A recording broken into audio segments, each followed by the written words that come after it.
ताजा खबर के दर्शकों का स्वागत है, देशवासियों का स्वागत है, भारतवासियों का स्वागत है। पहले छोटी सी एक किस्से से शुरू करता हूँ। अभी थोड़े समय पहले की बात है, मुश्किल से 4-5 साल ही हुए होंगे। किसी प्रदेश के अंदर, मुझे नाम याद नहीं आ रहा है, एक चुनाव हुआ। 40 सीटें कांग्रेस को गई, 40 सीटें भाजपा को गई। लेकिन टोटल मार के 81 सीटें थी, एक सीट बची रही जो किसी निर्दलीय के पास में चली गई। दोनों पार्टियों ने बड़ी एड़ी चोटी का जोर लगाया उसे अपने पक्ष में करने का, क्योंकि जिसके पास वो एक वोट जाता सरकार उसी की बनती। तो क्या करा कि निर्दलीय व्यक्ति को कहा, भैया तुम मुख्यमंत्री बन जाओ, तो वो एक पक्ष में चला गया और वही। अब आ जाते हैं दूसरी बात की तरफ। दिल्ली की बात करें तो दिल्ली के अंदर अगर आप सत्ता पे देखें, सुषमा स्वराज जो ब्राह्मण थी, पहली दिल्ली की मुख्यमंत्री थी। शीला दीक्षित 15 साल ब्राह्मण रही और मुख्यमंत्री के तौर पर रही। ब्राह्मणों का दिल्ली के साथ बड़ा प्रेम है, ब्राह्मण लोग बड़ा ध्यान रखते हैं जनता का। वो होते जरूर ब्राह्मण है, लेकिन तकरीबन सभी जाति, सभी वर्ग, सभी धर्म, सभी को अपने गले से लगाते हैं। इसी वजह से उन्हें पसंद भी ज्यादा किया जाता है। हम इस समय नागलोई विधानसभा में मौजूद है, जहां पे पंडित दिलीप शर्मा हमारे साथ मौजूद है। नागलोई विधानसभा का चुनाव लड़ने के लिए दमखम के साथ मौजूद है। पहली बात तो यह है कि नागलोई विधानसभा एक ऐसी विधानसभा है जहां पे से कांग्रेस ने भी अपना कैंडिडेट घोषित कर दिया है और आम आदमी पार्टी ने भी। इसी में पूरे दमखम के साथ निर्दलीय के तौर पर मौजूद है पंडित दिलीप शर्मा जी। आइए उन्हीं से बात करते हैं।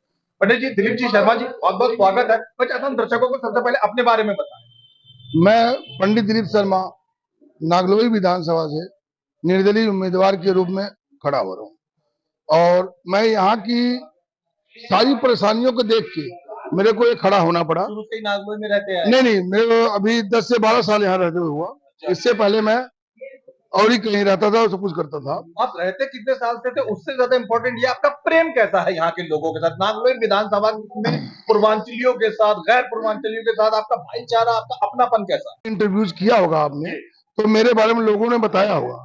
कल मैंने अपने पार्टी ऑफिस का ओपनिंग किया है, उसके अंदर कम से कम 1000 से 1500 भीड़ थी।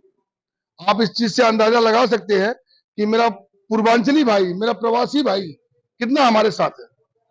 तो हमारा मेन मकसद क्या था? समस्याओं पे है, आप 12 साल से क्षेत्र के निवासी हैं, आम जनता से घुले मिले, तो मतलब आपको मैं क्या मानूं, आप टाटा बिरला की तरह ऊंचे सिंहासन में रहते हैं या एक आम आदमी की तरह आप भी रिक्शा के वाले के पास में बैठे होते हैं, सब्जी वाले से सबसे मान रहे हैं?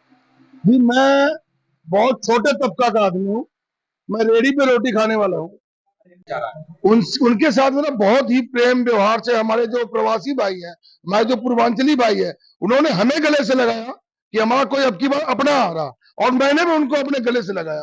तो इसलिए हमारा बिल्कुल एक नंबर का काम चल रहा।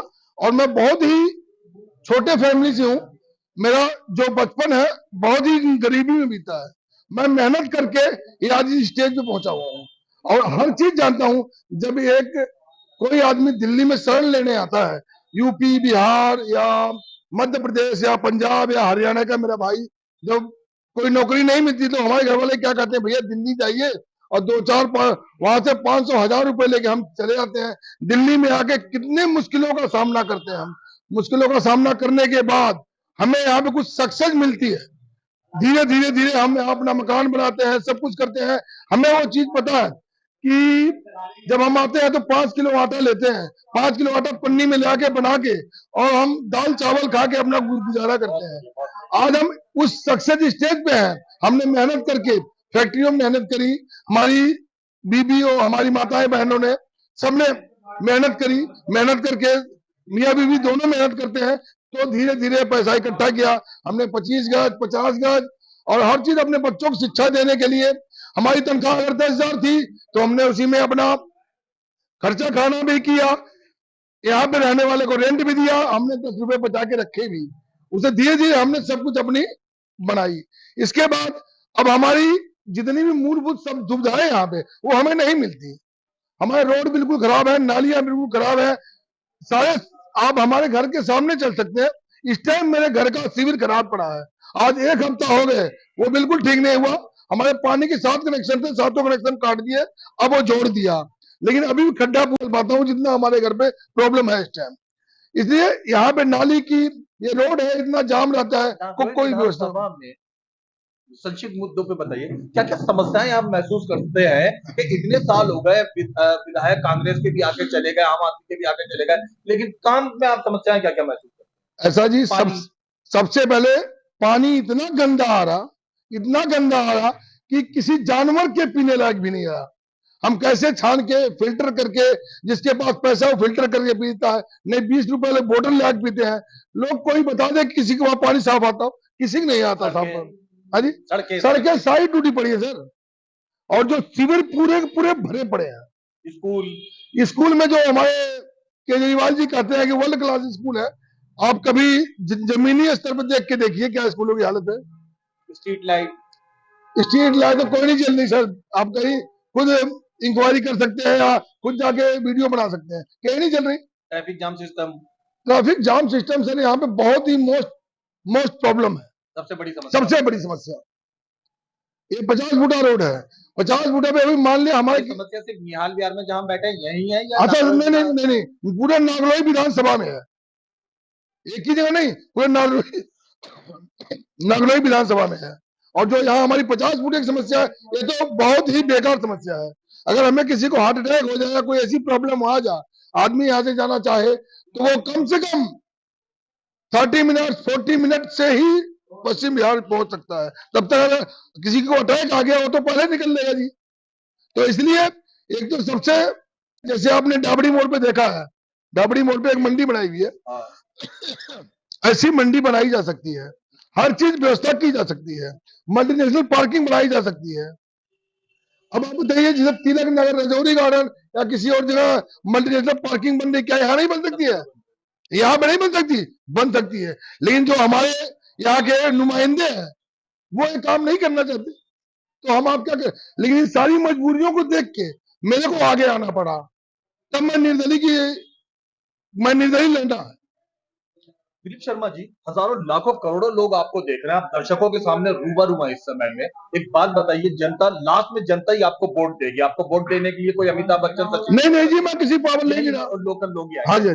क्या आप वादा करते हैं, लोग आपको देख रहे हैं उम्मीद की नजरों से, कि अगर आपको जनता जिता देती है, अगर जनता आपको पसंद करती है, आपको सीट पे बैठा देती है, आप क्या क्या काम नागलोई विधानसभा के लिए करेंगे? सबसे पहले सर मैं नागलोई जनता को सबसे ये निवेदन है कि एक बार आप मेरे को चांस दें, और उसके बाद पहला मैनिफेस्टो मेरा ये है, अगर मैं जीता तो अपने विधानसभा क्षेत्र में हर साल 1000 नौकरियां दूंगा।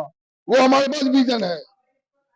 जितने भी, जैसे हम यहाँ 40 साल रहते हुए हो गए लोगों को, कोई भी यहाँ पे मल्टीनेशनल कंपनियों को ना शोरूम है, ना कोई कुछ है, ना तो यहाँ कोई बैंक है। एक है बैंक, और सिर्फ एक ही आदमी का बैंक है। इतनी पॉपुलेशन है होने के बाद भी यहाँ एक बैंक नहीं है। अगर बैंक आएगा तो रोजगार आएगा। अगर मान लिया हमारा आदमी यहाँ से नागलोई से और कनाट प्लेस जाता है, कनाट प्लेस जाने के लिए उसे अगर 8 घंटे नौकरी 20,000 मिलते हैं, तो आदमी कम से कम 14 घंटे सफरिंग कर रहा, 4 घंटा रोड की सफर उसके इंक्लूडिंग उसी में हो रही है। तो अगर हमारे पास में कोई काम आएगा तो हमारे लोकल बंदे ही लेंगे। हमारे किसी भाई ने खोला यहाँ पे शोरूम, 50-60 बंदे लगे, बड़ी बड़ी कंपनियां, जैसे बिग बाजार हो गया, जैसे आपको पिज्जा हट हो गया, या डोमिनोज हो गया, XYZ कोई भी मल्टीनेशनल कंपनियां अगर छोटे छोटे शोरूम खोलती हैं, तो हमारे वहाँ यही लोकल लोग को मिलेगी। सर मैं अपनी आप बीती बताता हूँ, मेरा नंबर बंद हो गया, मैंने सिर्फ वेरिफिकेशन कराना था, मेरे को घर से तैयार होके पश्चिम बिहार जाना पड़ा। क्यों जाना पड़ा आप बताइए? उस वेरिफिकेशन के लिए पश्चिम बिहार आउटलेट पे क्यों जाना पड़ा? क्यों हमारे वहाँ आउटलेट नहीं है एयरटेल के? नहीं जी, कि क्यों ऐसे आउटलेट नहीं है जहां पे वेरिफिकेशन हो सके? क्यों ऐसे आउटलेट वोडाफोन के नहीं है, जियो के नहीं है? मतलब आप यहाँ की दशा बहुत ही दयनीय है। कितनी चीजें मैं आपको बताऊं इसके बारे, यहाँ के बारे में। तो इसीलिए मैं कदम आगे बढ़ाना पड़ रहा, और हमारे सारे पूर्वांचली भाई और प्रवासी भाई, चाहे जम्मू कश्मीर से लेकर कन्याकुमारी से कहीं से भी आए हुए हैं, मैं उन सबका समर्थन चाहता हूं। एक बार आप मेरे को जिताइए यहाँ से, जो मेरी सैलरी मिलेगी वो यहाँ पे जितने भी मंदिर हैं उसमें बराबर बराबर हिस्सों में बांट दी जाएगी। ये मेरी अपनी इच्छा है। पूर्वांचली भाई आपको देख रहा है, क्या निवेदन, क्या आग्रह, क्या अपील करना चाहेंगे पूर्वांचली भाई? मैं सारे पूर्वांचली भाई साहब को निवेदन करना चाहता हूं कि आप लोग एक बार ही हमारी बातों पर विश्वास करिए। मैं झूठ की राजनीति नहीं करूंगा, मैं सच की राजनीति करूंगा। जितने में मेरे मैनिफेस्टो में लिखा हुआ वो सब मैं काम करके दूंगा। अंतिम बात की तरफ आते हैं। हकीकत में अब दिल्ली क्या, लगभग देश के हर राज्य के अंदर महिलाएं भी जिताने और हराने का हजारों लाखों महिलाएं आपको देख रही हैं, अपनी महिलाओं नागरिकों को क्या कहना चाहेंगे आप? मैं माताएं और बहनों को अपनी ये मेरी मतलब वो है कि आप लोग ज्यादा से ज्यादा समझदारी से वोटिंग करें। जो आपके लिए ये नहीं कि आज कोई और स्कीम ले आ रहे हैं, कल कोई और स्कीम ले आ रहे हैं। हमारी दिल्ली सरकार क्या कर रही है, इससे 4.5 साल तक कोई राशन कार्ड नहीं बना। अब 4.5 साल बाद राशन कार्ड क्यों बन रहा? 2018 के राशन कार्ड कहाँ गए? आज तक नहीं बन के आए। तो पब्लिक परेशान नहीं पड़ा। ये सिर्फ चुनावी एजेंडे हैं, लोगों को सिर्फ इधर उधर बरकलाने का। लेकिन आप लोग बरकलाइए मत, आप हमारा सपोर्ट करिए। और मैं ज्यादा से ज्यादा आपकी जितनी आपने सोचा भी नहीं उतनी मेहनत करके मैं अपने पूरे क्षेत्र की सेवा करना चाहता हूँ। ताजा खबर चैनल को समय दिया उसके लिए बहुत बहुत धन्यवाद। ये वो घोषणा पत्र है, ये वो वादा शपथ पत्र है जो जनता में बांटा जा रहा है, जो पंडित दिलीप शर्मा निर्दलीय उम्मीदवार नागलोई विधानसभा के नागरिकों से कह रहे हैं। आइए इसी विषय में बात करते हैं। आपने यहाँ पर लिखा है कि यदि मैं जनता ने मुझे विधायक बनाया तो मेरा भरसक पर्यटन रहेगा, हर साल 1000 युवाओं को रोजगार देगा। इसके विषय में थोड़ा बताएं। आज मैं आपको पहले ही बता चुका इसके बारे में कि जितनी भी मल्टीनेशनल कंपनियां हैं, बैंक्स हैं, कोई भी चीज है, बिग बाजार वगैरह है, हर चीज यहाँ पे ले आएंगे तो वहां तो हमारे 1000 के 2000 आदमी लग जाएंगे। मैं तो 1000 की बात कर रहा हूँ। हेल्थ के विषय में बताएं, क्या विचार रखते हैं? यहाँ पे सरकारी हॉस्पिटल की क्या स्थिति है? बहुत बुरी स्थिति है जी, हमें इतना किलोमीटर आगे जाना पड़ता है। कोई प्रॉब्लम हो सरकार, हाँ संजय गांधी इधर राम मनोहर लोहिया जाना पड़ता है, इधर दीनदयाल जाना पड़ता है। तो इसलिए अगर यहाँ पे एक बड़ा हॉस्पिटल खुल जाए तो सबसे बढ़िया काम होगा। उसके लिए हम प्रयास अगर आते हैं तो प्रयास जरूर करेंगे। पंडित जी, हम कितनी भी अच्छी अच्छी बातें कर लें, आप एक अच्छे घर में रहते हैं, मैं एक अच्छे मकान में रहता हूँ, आप एक आलीशान जिंदगी बिताते हैं, लेकिन यहाँ पे जो नागलोई में झुग्गी झोपड़ी वाले हैं, मैं खुद वहां पे देखता हूँ, साफ सफाई कचरा अवस्था बहुत बुरी है। इन झुग्गी वासियों के विषय में क्या विचार रखते हैं? जी झुग्गी वासियों ने भाइयों, मैं प्रवासी भाइयों और पूर्वांचलियों को ये कहना चाहता हूँ कि देखिए जी, एकजुट होकर आप वोट करिए पंडित दिलीप शर्मा को। और जितनी भी नाली की समस्याएं हैं, हर एक सिस्टम से हमारे केजरीवाल जी ने बोला हमें एमसीडी दे दो, एमसीडी दे दो। एमसीडी का वो बुरा हाल है जो आज 300-400 साल में नहीं था, वो 10 साल में, जो 5 साल इनके पास आया, इससे और भी बुरा हाल हो गया। आपको बताना पसंद करूंगा कि पास में एक केशवपुर मंडी है, जिसके अंदर सब्जी वगैरह लेने के लिए लगभग आधी दिल्ली के लोग बाग आते जाते हैं। इसी वजह से, नजदीक होने की वजह से, नाम क्या है, पीरागढ़ी रोड के ऊपर तो बहुत सारी एक मंडी एक छोटी सी बनी हुई है। यहाँ पे जो जो जो फल वाले, रेडी वाले, सब्जी वाले, उनको लेके आपके मैनिफेस्टो में क्या योजना? देखो जी, मैं अगर लिखा हुआ अगर मैं विधायक बना तो सबसे पहले जो नाला हमारा ये निहाल बिहार और पश्चिम बिहार को टच करता है, उस नाले पे सबसे ज्यादा परेशानी है। जो हमारे सब्जी वाले भाई हैं, जो हमारे फल वाले भाई हैं, सबके लिए अच्छी व्यवस्था की जाएगी। कोई बताया ना आपको मैं कि सब्जी वालों के लिए, फल वालों के लिए मैं अलग से मार्केट बनवा के दूंगा और अस्थाई मार्केट दूंगा, बट नॉट ट्रांसफरेबल, जो ट्रांसफर नहीं होगी। अगर आपके नाम जैसे एक व्यक्ति के नाम वो अगर अलॉटमेंट हो गई तो उसका पूरा खानदान कभी भी चला सकता है, उसको बेच नहीं सकता, किसी को ट्रांसफर नहीं कर सकता। उनको 1 रुपया नहीं देना पड़ेगा, ना एमसीडी वाले को देना पड़ेगा, ना तो किसी पुलिस वाले को 1 रुपया देना पड़ेगा। वो अपने अच्छे से अपना जीवन यापन कर सकते हैं। हम इस समय निहाल विहार में बैठे हैं और आपने अपना प्रधान कार्यालय भी निहाल विहार में ही उत्पन्न करा हुआ है। तो बात करते हैं मुद्दे की। निहाल विहार से नागलोई की तरफ या कहीं भी पश्चिम बिहार की तरफ बढ़ो तो ट्रैफिक में बड़ी झंझट समस्या आती है, बहुत लंबी देर तक रुकना पड़ता है। इस समस्या को दूर करने के लिए क्या विचार है आपके मन में, आपके मैनिफेस्टो? मेरे मैनिफेस्टो में विचार ऑलरेडी लिखा हुआ जी। लिखा हुआ क्या? 5 गलियां के 500-1000 गज में मार्केट में सबको अस्थायी रूप से सब्जी की दुकानों के लिए अस्थायी जगह बना के देंगे। ये मेरा इनसे वादा है और मैं पूरा करके दूंगा 5 साल में। अंतिम बिल्कुल बात की तरफ आते हैं, फिर बात खत्म करते हैं। हमारे यहाँ पर लगभग 80% नागलोई के अंदर पूर्वांचली लोग हैं, जिनमें से सर 80% नहीं होंगे सर, 60% तो है। 60%, 65% जो है वो पूर्वांचली वर्ग है, जिनमें बहुत ज्यादा मात्रा के लोग छठ पूजा मनाते हैं। जब आप 5 साल तक विधायक बने रहेंगे तो 5 साल में हर 5 बार छठ पूजा आएगी। छठ पूजा के लिए आप इन लोगों के लिए क्या अरेंजमेंट करेंगे? सर ऐसा होता है, और लोगों का अरेंजमेंट तो मैं देख रहा हूँ इसी साल लोगों ने सही अरेंजमेंट किया है, क्यों इलेक्शन आए हुए हैं। बाकी सालों में हमारे जो बिहार के भाई हैं उनके लिए यही मैं हाथ जोड़ के निवेदन करता हूँ कि छठ माता एक बार नहीं आती है, हर साल आती है।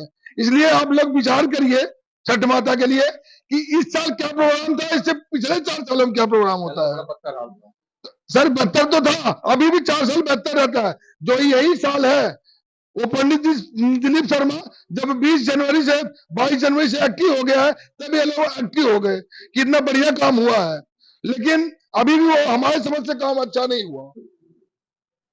आपने ताजा खबर चैनल को समझिए, उसके लिए बहुत बहुत धन्यवाद।